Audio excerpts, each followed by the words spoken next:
Chapter number 8 अदालत में। Delhi jail में 4 जून 1929 को मुकदमे की सुनवाई सेशन जज मिस्टर मिडल्टन की अदालत में आरंभ हुई।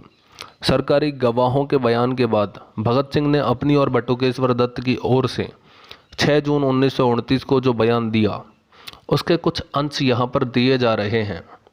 हमारे विरुद्ध गंभीर अपराधों के आरोप लगाए गए हैं। हम इस समय अपने आचरण का स्पष्टीकरण करना चाहते हैं। इस संबंध में निम्न प्रश्न उठते हैं। 1. क्या सदन में बम फेंके गए थे? यदि ऐसा हुआ तो इसका क्या कारण था? 2. निम्न न्यायालय ने जिस प्रकार आरोप लगाया है वह सही है अथवा नहीं?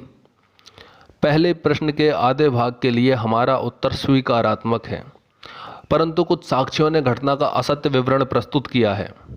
हम बम फेंकने का दायित्व स्वीकार करते हैं, अतः हम यह चाहते हैं कि हमारे इस व्यक्तित्व का सही मूल्यांकन किया जाए। सार्जेंट टेरी का यह कथन कि उन्होंने हम में से एक के हाथ से पिस्तौल छीन ली जानबूझकर बोला गया असत्य है। वास्तव में जिस समय हमने आत्मसमर्पण किया उस समय हम दोनों में से किसी के पास पिस्तौल नहीं थी। जिन साक्षियों ने यह कहा है कि उन्होंने हम में बम फेंकते हुए देखा, उन्हें भी बेसिर पैर का झूठ बोलने में कोई झिझक नहीं आई। हमें आशा है कि जिन लोगों का ध्येय न्यायिक शुद्धता और निष्पक्षता की रक्षा करना है वे इन तथ्यों से स्वयं निष्कर्ष निकालेंगे। मानव मात्र के प्रति हमारा प्रेम किसी से भी कम नहीं है, अतः किसी व्यक्ति के प्रति विद्वेष रखने का प्रश्न ही नहीं उठता। इसके विपरीत हमारी दृष्टि में मानव जीवन इतना अधिक पवित्र है कि उस पवित्रता का वर्णन शब्दों में नहीं किया जा सकता। कुछ लोगों ने हमें देश के लिए अपमानजनक और पागल बताया है। हम यह दावा करते हैं कि हमने इतिहास, अपने देश की परिस्थिति का मानवीय महत्वाकांक्षाओं का गंभीरतापूर्वक अध्ययन किया है। हम पाखंड से घृणा करते हैं। हमारा ध्येय उस विधानमंडल के विरुद्ध अपना व्यवहारिक विरोध प्रकट करना है जिसने अपने आरंभ से ही केवल अपनी निरुपयोगिता अपितु हानि पहुंचाने की शक्ति का भी नग्न प्रदर्शन किया है। जनता के प्रतिनिधियों की राष्ट्रीय मांग को बार बार रद्दी की टोकरी में फेंक दिया जाता रहा है। निर्वाचित प्रतिनिधियों ने जिन सरकारी कानूनों और प्रस्तावों को अस्वीकार कर दिया उनको भी सरकार ने अपने मनमाने ढंग से स्वीकृति प्रदान कर दी।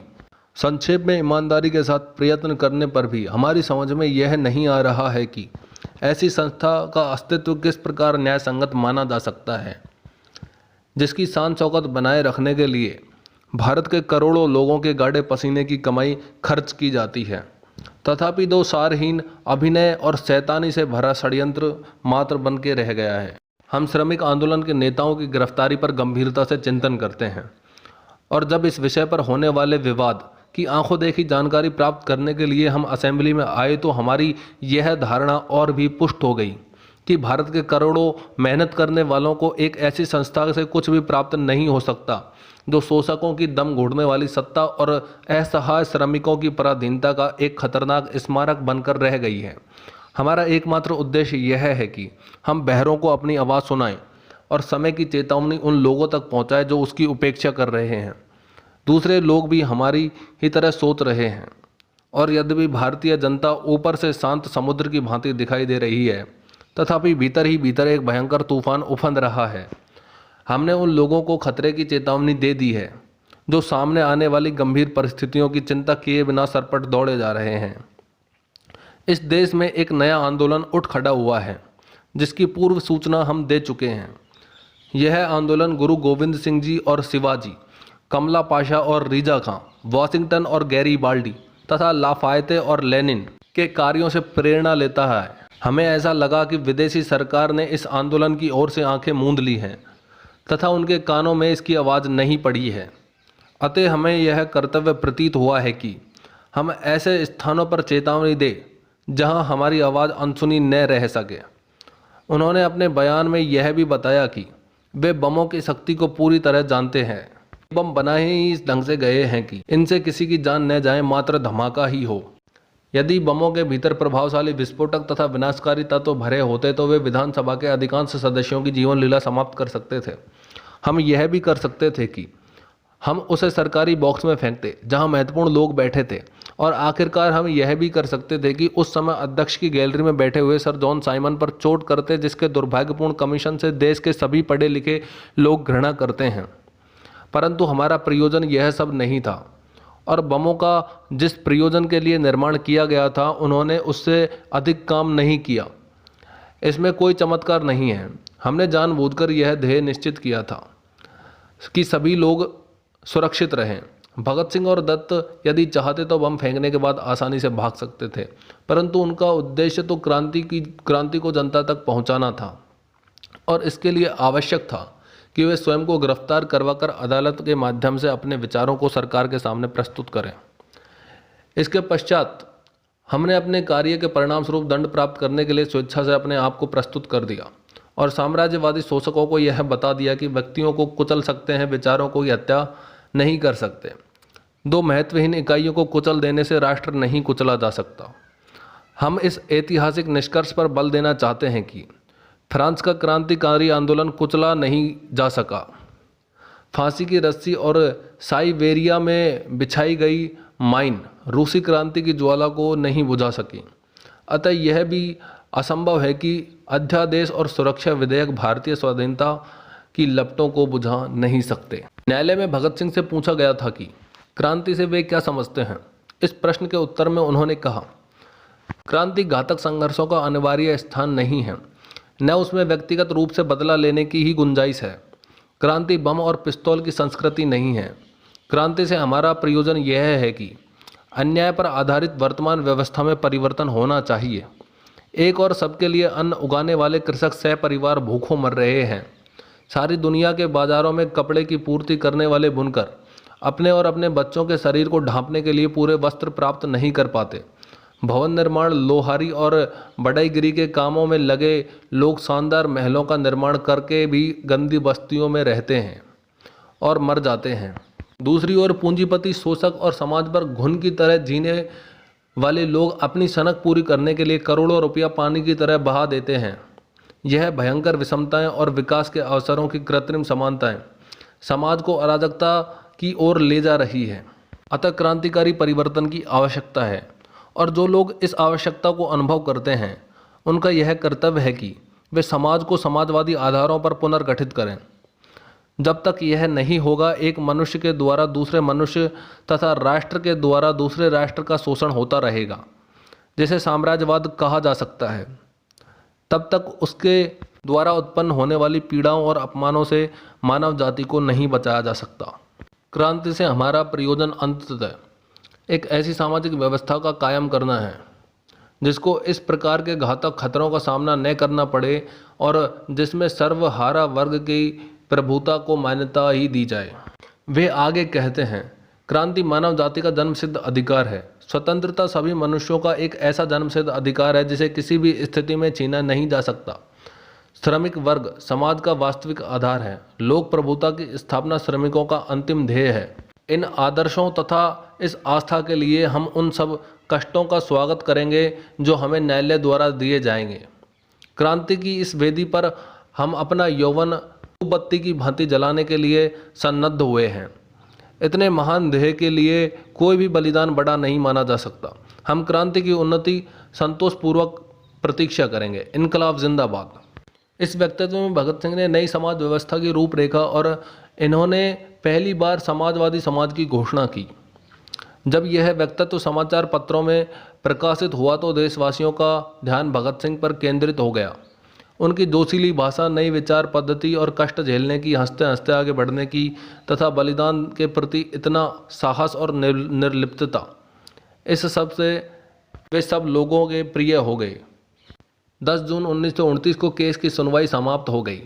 उसके तुरंत बाद भगत सिंह को मियांवाली जेल और बटुकेश्वर दत्त को लाहौर सेंट्रल जेल में भेज दिया गया। हाई कोर्ट में अपील। असेंबली बम कांड के मुकदमे में बचाव का प्रयत्न बिल्कुल नहीं किया गया था, फिर भी सेशन जज के फैसले की अपील हाई कोर्ट में कर दी गई। यह भी भगत सिंह की योजना का एक अंग था। वे अपने विचारों को जनता तक पहुंचाना चाहते थे, क्रांति लाने के प्रयास में लगे रहे। अतः यह एक और मौका था कि वे हाई कोर्ट के मंच पर खड़े होकर क्रांति को उबाल सकें। जस्टिस फोर्ड और जस्टिस एडिसन के सामने लाहौर हाई कोर्ट में अपील पेश हुई। भगत सिंह ने दिल्ली की अदालत में बयान देने में अत्यधिक कुशलता का परिचय दिया। यहाँ तो वे और भी अधिक जोश और उत्साह से बोले। उन्होंने इस बात को स्पष्ट करने का प्रयास किया कि बम फेंकते समय उनकी नीयत क्या थी। उस लंबे महत्वपूर्ण बयान के कुछ अंश यहाँ पर प्रस्तुत हैं। असेंबली में हमने 2 बम फेंके। उनमें से किसी भी बम से व्यक्ति की शारीरिक या आर्थिक हानि नहीं हुई। इस दृष्टिकोण में हमें जो सज़ा दी गई है वह कठोरतम ही नहीं, बदला लेने की भावना वाली भी है। यदि दूसरे दृष्टिकोण से देखा जाए तो जब तक अभियुक्तों की मनोभावना का पता न लगाया जाए, उसके असली उद्देश्य का पता न चल सकता। यदि उद्देश्य को पूरी तरह भुला दिया जाए तो किसी भी व्यक्ति के साथ न्याय नहीं हो सकता, क्योंकि उद्देश्य को नज़रों में न रखने पर संसार के बड़े बड़े सेनापति साधारण हत्यारे नजर आएंगे। सरकारी कर वसूल करने वाले अधिकारी सोच से चोर जालसाज दिखाई देंगे और न्यायाधीशों पर भी कत्ल करने का अभियोग लगेगा। यदि उद्देश्य को भुला दिया जाए तो हर धर्म का प्रचारक झूठ का प्रचारक दिखाई देगा और हर एक पैगंबर पर अभियोग लगेगा कि उसने करोड़ों भोले और अनजान लोगों को गुमराह किया है। और उस स्थिति में हजरत ईसा मसीह गड़बड़ कराने वाले, शांति भंग करने वाले और विद्रोह का प्रचार करने वाले दिखाई देंगे और कानून के शब्दों में खतरनाक व्यक्तित्व वाले माने जाएंगे। लेकिन हम उनकी पूजा करते हैं इसलिए कि उनके प्रयत्नों का प्रेरक एक ऊंचे दर्जे का उद्देश्य था। इनकलाब जिंदाबाद और साम्राज्यवाद मुर्दाबाद का अर्थ स्पष्ट करते हुए उन्होंने कहा, इनकलाब जिंदाबाद से हमारा उद्देश्य नहीं था जो आमतौर पर गलत अर्थ में समझा जाता है। पिस्तौल और बम इनकलाब नहीं लाते, बल्कि इनकलाब की तलवार विचारों की शान पर तेज होती है और यही चीज़ थी जिसे हम प्रकट करना चाहते थे। हमारे इनकलाब का अर्थ पूंजीवादी और पूंजीवादी युद्धों की मुसीबतों का अंत करना है। मुख्य उद्देश्य और उसे प्राप्त करने की प्रक्रिया को समझे बिना किसी के संबंध में निर्णय देना उचित नहीं है। गलत बातें हमारे साथ जोड़ना साफ साफ अन्याय है।